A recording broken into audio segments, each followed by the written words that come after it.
আসসালামু আলাইকুম, সবাইকে স্বাগতম।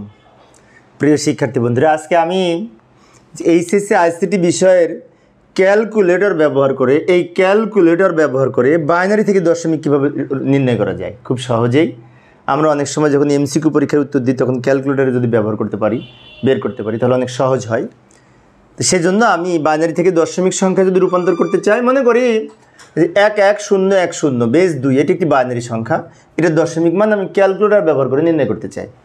তো আমি ক্যালকুলেটরে একটা পিকচার এখানে নিয়ে আসলাম। এবার এই ক্যালকুলেটরকে প্রথমে এই মোডে আনতে হবে। ক্যালকুলেটর প্রথমে নর্মাল মোডে থাকবে। নর্মাল মোড হতে আমাদের প্রশ্নে যে মোড দেওয়া থাকবে, যে প্রশ্নে যে সংখ্যা পদ্ধতি দেওয়া থাকবে সেই মোডে আনতে হবে।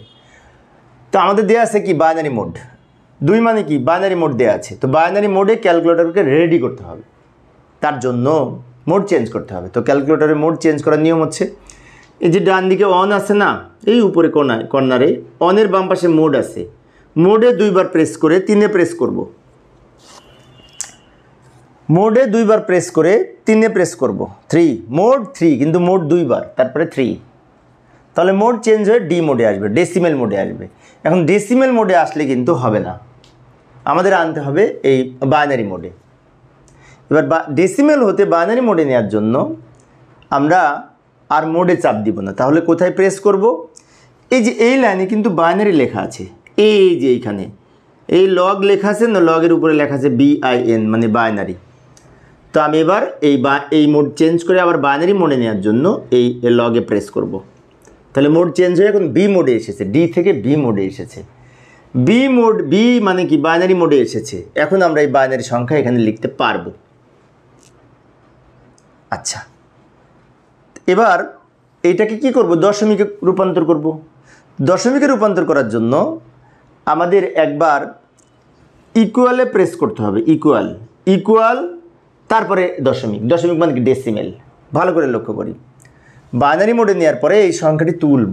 তো তুলে নিই 11010, এই যে 110, তারপর 10, এই যে আমি কিবোর্ড ব্যবহার করে লিখে নিলাম।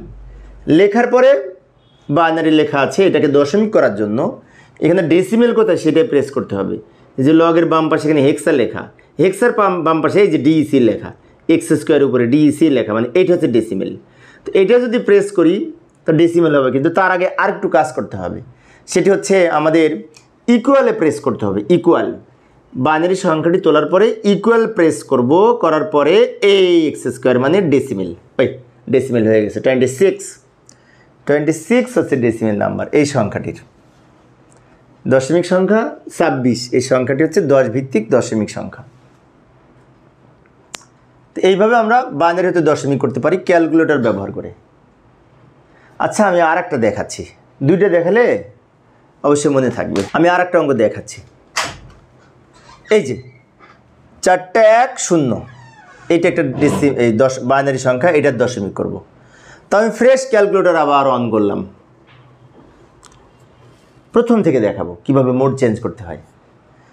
তাহলে আমাদের ক্যালকুলেটরকে বাইনারি মোডে নিতে হবে। তো বাইনারি মোডে নেওয়ার জন্য কেন বাইনারি মোডে দিতে হবে? বাইনারি প্রশ্নে দেওয়া আছে, তাই প্রশ্নে যে মোড দেওয়া থাকবে সেই মোডে নিতে হবে। তো আমাদের এই যে মোডে 2 বার প্রেস করে 3, 2 বার মোড, একবার 3, তাহলে এখন কিন্তু মোড চেঞ্জ হয়ে ডি লেখা আছে, মানে কি ডেসিমেল মোডে আছে। তো ডেসিমেল মোডে থাকলে হবে না, আমাদের বাইনারি মোডে নেওয়ার বিশেষ করে কাজ করতে হবে। তো বাইনারি মোডে নেওয়ার জন্য এই ডেসিমেল থাকা অবস্থায় আমি এই যে লগের উপরে এই বাইনারিতে প্রেস করব। প্রথমে 2 বার মোড, একবার 3, তাহলে ডেসিমেল মোডে আসবে।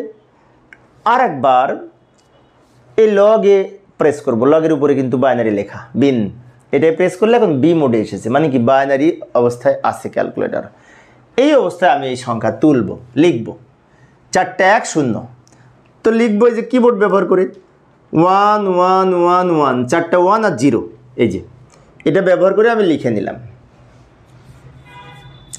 লেখার পরে এইটাকে আমি এখন দশমিকে রূপান্তর করার জন্য ইকুয়াল আছে, ইকুয়ালে চাপ দিয়ে ইকুয়ালে প্রেস করে এই যে এই লাইনে এখানে কিন্তু x² এর উপরে DEC লেখা, তো তোমাদের কাছে ক্যালকুলেটর থাকলে খেয়াল করবে, এই ইকুয়াল তারপর ডিইসি মানে ডেসিমেল এক্স স্কোয়ার, অর্থাৎ এই সংখ্যাটি লেখার পরে ইকুয়াল মানে সমান, তারপরে এই এক্স স্কোয়ারের উপরে ডিইসি লেখা এক্স স্কোয়ার 30 হয়েছে। তাহলে এই সংখ্যাটির দশমিক মান 30, মানে 30 সংখ্যাটি হচ্ছে 10 ভিত্তিক দশমিক সংখ্যা।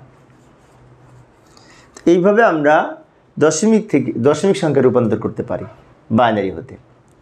তো প্রিয় শিক্ষার্থী বন্ধুরা, পূর্বের ক্লাসে অবশ্য আমি এই দশমিক থেকে অক্টাল, দশমিক থেকে বাইনারি, দশমিক থেকে হেক্সাডেসিমাল ক্যালকুলেটর ব্যবহার করে কীভাবে নির্ণয় করা যায় আমি দেখিয়েছিলাম।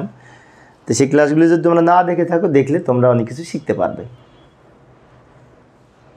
তো আমি অবশ্য অল্প অল্প করে আলোচনা করি শিক্ষার্থীদের অনুরোধে। পরিশেষে সবাই ভালো থাকবে এবং সুস্থ থাকবে এই কামনায় খোদা হাফেজ।